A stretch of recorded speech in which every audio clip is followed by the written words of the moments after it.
Congressman LaTourette, thanks for joining us this week. Chris? Well, for once, we actually have a lot to talk about. Stuff happening here in D.C. It's really exciting. It's always exciting when they're doing something. Yes, it is. First off, we've heard a lot in the news recently about the Zika virus. And there's been a lot of debate in Congress about a response to it.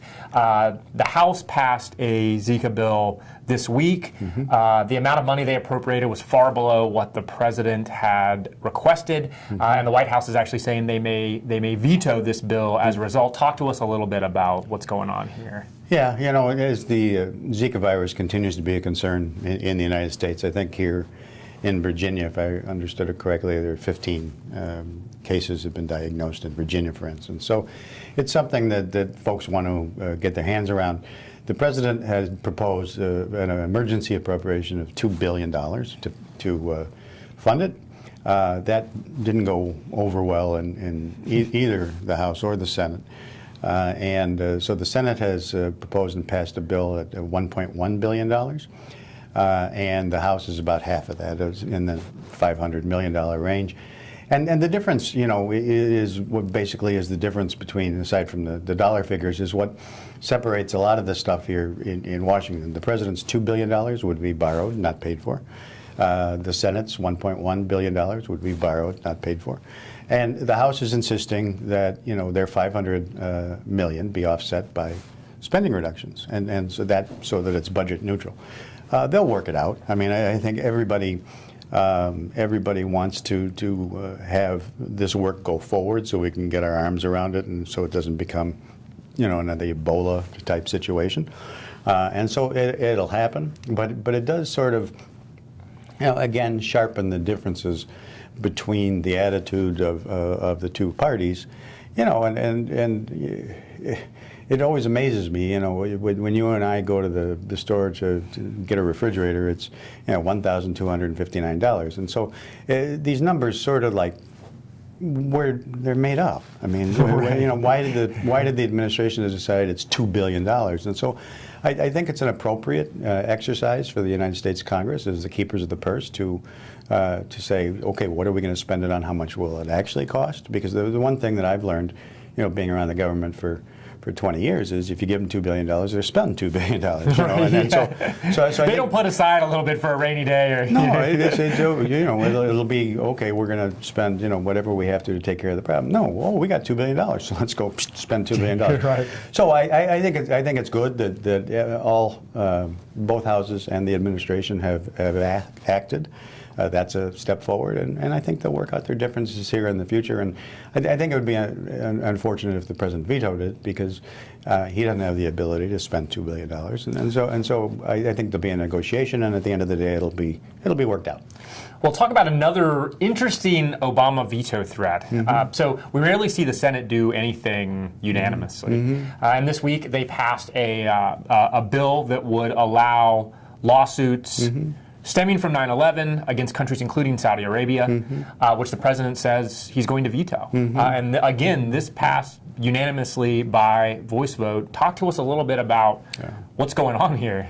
Well, as far as the Congress is concerned, and you're right, unanimity in the Senate is something that the president should pay attention to.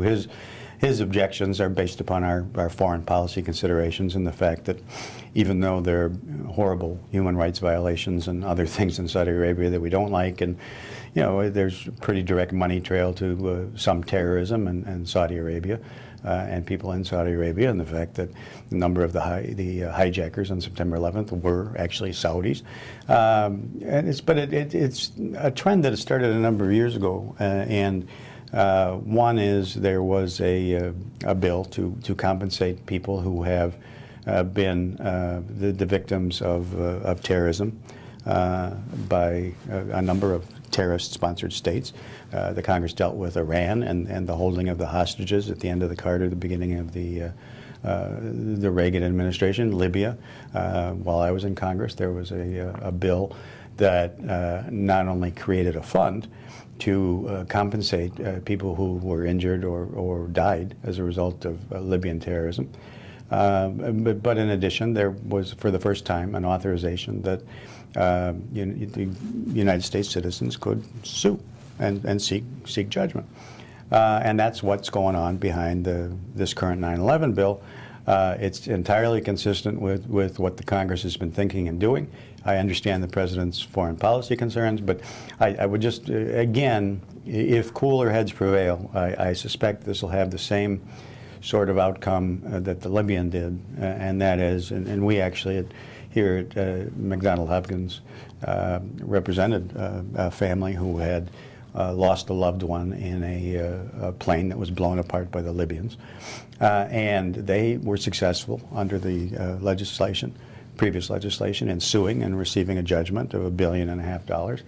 And the response was then, because of diplomatic concerns, because of foreign policy concerns, the United States then negotiated an agreement with the Libyan government where they paid $1.5 billion into a fund, and then allowed the United States to determine who it should go to and how much should go to each victim.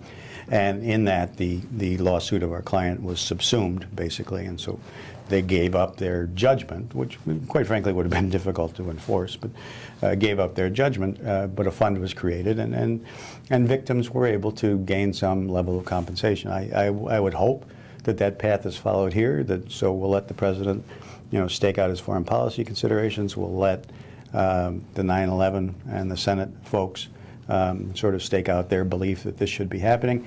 And the problem for the president with his veto threat is one of the lead movers of this is Senator Chuck Schumer of the Senate from New York, who will wind up, when Senator Harry Reid leaves, being the new Democratic leader in the United States Senate. So it's going to have, something's going to happen, and my sense is that rather than having a bunch of individual lawsuits, that the correct course of action would be then say, okay, let's negotiate with the Saudis and have them pay X number of dollars into a fund, and then compensate people who have been harmed. Is some of this really boils down to a turf battle here, where essentially the executive branch and the State Department are trying to protect what they view as their realm when it comes to foreign policy, and they feel like that when the Congress does something like this, that it's somehow infringing on their turf, and so at the end of the day, in a way, we kind of lose sight of the actual policy goal here. Yeah, it's a little too blunt to say, but just since we here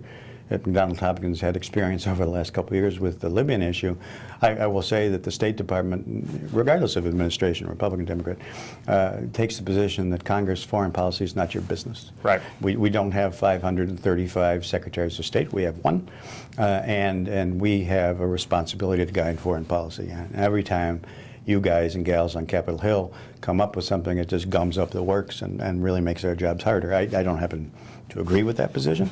I think people who had loved ones killed by acts of terror, and it can be established that those acts of terror were supported by governments or other entities around the country, I think they should have the right to seek compensation. Well, on two more pieces of legislation I want to touch on real quickly. Congressman Pat Tiberi, good friend of yours, from the great state of Ohio, has two pieces of legislation. I wanted to hit both of those. First off, one dealing with low-income areas and capital gains. Talk to us a little bit about that. Well, this bill is really exciting, and I think anybody watching or reading about it ought to be excited for a couple of reasons. One is, unlike a lot of the issues here in Washington, this is a bipartisan, bicameral bill. You have a Republican and Democrat sponsor, Senators Tim Scott and Cory Booker in the Senate, and Ron Kind, a Democrat, has joined Republican Pat Tiberi in the House. And so this bill will get attention, and this bill has a very good chance of actually making it through this very difficult legislative period we're having. And the exciting thing is that being really spearheaded by Tiberi is the mover and the shaker, and it comes about as a part of Speaker Ryan's view that we need to address poverty in this country, which is really not what Republicans have been seen for, in recent. So I think it's a great step forward for the Republican Party, but it's also a great step forward in moving something bipartisan that has the chance to help people. And so basically the basic premise is that deferred capital gains treatment will be given for people who make investments in the poorest zip codes in America. And just by, since our firm is headquartered in Cleveland, The zip codes are 44115 and 44104 in Cuyahoga County. Are two of the lowest income, people below poverty zip codes in the state of Ohio. And so this legislation will say, let's say that you want to get together with a group of investors, or you individually want to buy and put up a grocery store in 44115, which, you know, for those of you not, Cleveland is around Case Western Reserve University Circle in Cleveland. That this bill, one, it benefits the zip code because you now have a grocery store and potentially an underserved area. Two, there's job creation. Three, there's economic development. And why would you do such a thing if you had money, and why would you do it? Well, the why is answered by the bill in that you can receive deferred or even forgiven capital gains tax treatment if you hold the asset for a period of time. And so basically, if you make this investment, you can, and hold the asset in an example for 5 years, you can defer the capital gains tax that would be realized when you sell it after year 5 in a way that's advantageous to you. If you hold the asset for 10 years, the capital gains, to my understanding, will be forgiven, that's a big deal. And so I think that, you know, people watching us today and people who study this bill might want to perk up because it's easy to identify those zip codes. And if you have a client who is interested in making some investment that then has a positive, one, it's good for people of modest means and in difficult economically challenged areas. But two, there's a benefit to you as an investor. And so to me, this is an exciting bill that has a good future. Right, and as you point out, this is one of those things that can actually get done. We often hear a lot of things in Washington. Yep. That all sounds great, it's not going anywhere. Yep. This bill actually has a chance of passing. Absolutely. So it's pretty exciting. Yeah, absolutely. Second piece of legislation is a hospital bill. Yep. Talk to us about that. Well, again, this is Pat Teaberry of Ohio. He's the chairman of the health subcommittee, basically, of the tax writing committee, Ways and Means. And people have been anticipating a hospital bill for a while that deals with a variety of issues. And so a lot of it has to do with compensation for hospitals and tax treatment for hospitals. But the big news, you know, again, for the clients that we represent here at McDonald Hopkins Government Strategies, is this issue of site neutrality and the whole issue of, let's say you are a hospital in Columbus, Ohio, and you have your main hospital, and then you also have a branch or an off-site facility someplace else. The fee structure that can be charged at those has been the subject of a lot of discussion here on Capitol Hill. And this bill has forged again, a compromise. It's bipartisan. It's bicameral. Teaberry is the lead Republican in the House, and Jim McDermott of Washington is the lead Democrat on the bill. So once again, this is a piece of legislation that a lot of people, if you're not in the healthcare industry, maybe it's a yawner, but if you are in the healthcare industry and you are connected with hospitals and reimbursements and finances, this has the potential to be a really significant piece of legislation. Finally, we talked last week a little bit about the Confederate flag, which we talked last year was something that really gummed up the appropriations process.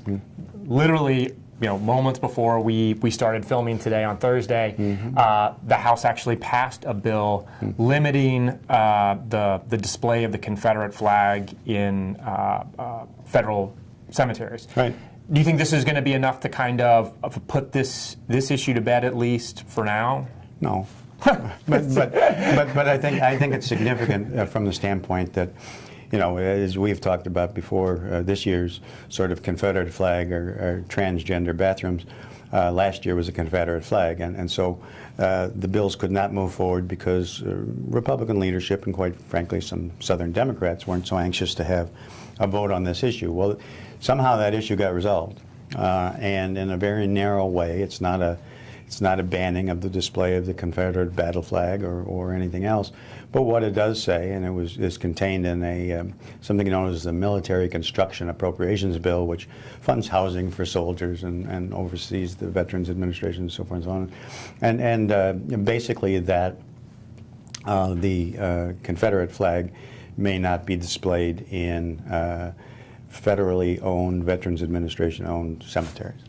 And so it's a small step, and the reason I sort of half-jokingly said no is because my experience is that those that see this as a politically salient wedge issue are going to want more. Right. You know, and you know, so whether or not this, you know, sort of satisfies the beast, and they say, okay, this is a great step forward. Thanks for reaching an agreement. I'm okay.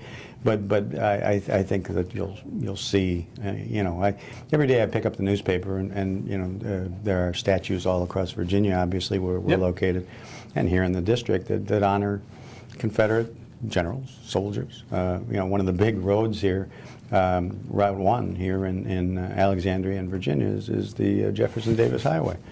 You know, now I don't think that, you know, my personal view is driving on the Jefferson Davis Highway is not somehow honoring a guy who was in favor of slavery. It's a recognition of here was a guy in our history, you know, and there are a lot of people in our history that we revere as heroes, not on the Confederate side, who did some things that we would not think were good today. So, but anyway, enough of that. I think that we'll see, but I think it's a good step forward. Obviously, it's a sign that they're working things out.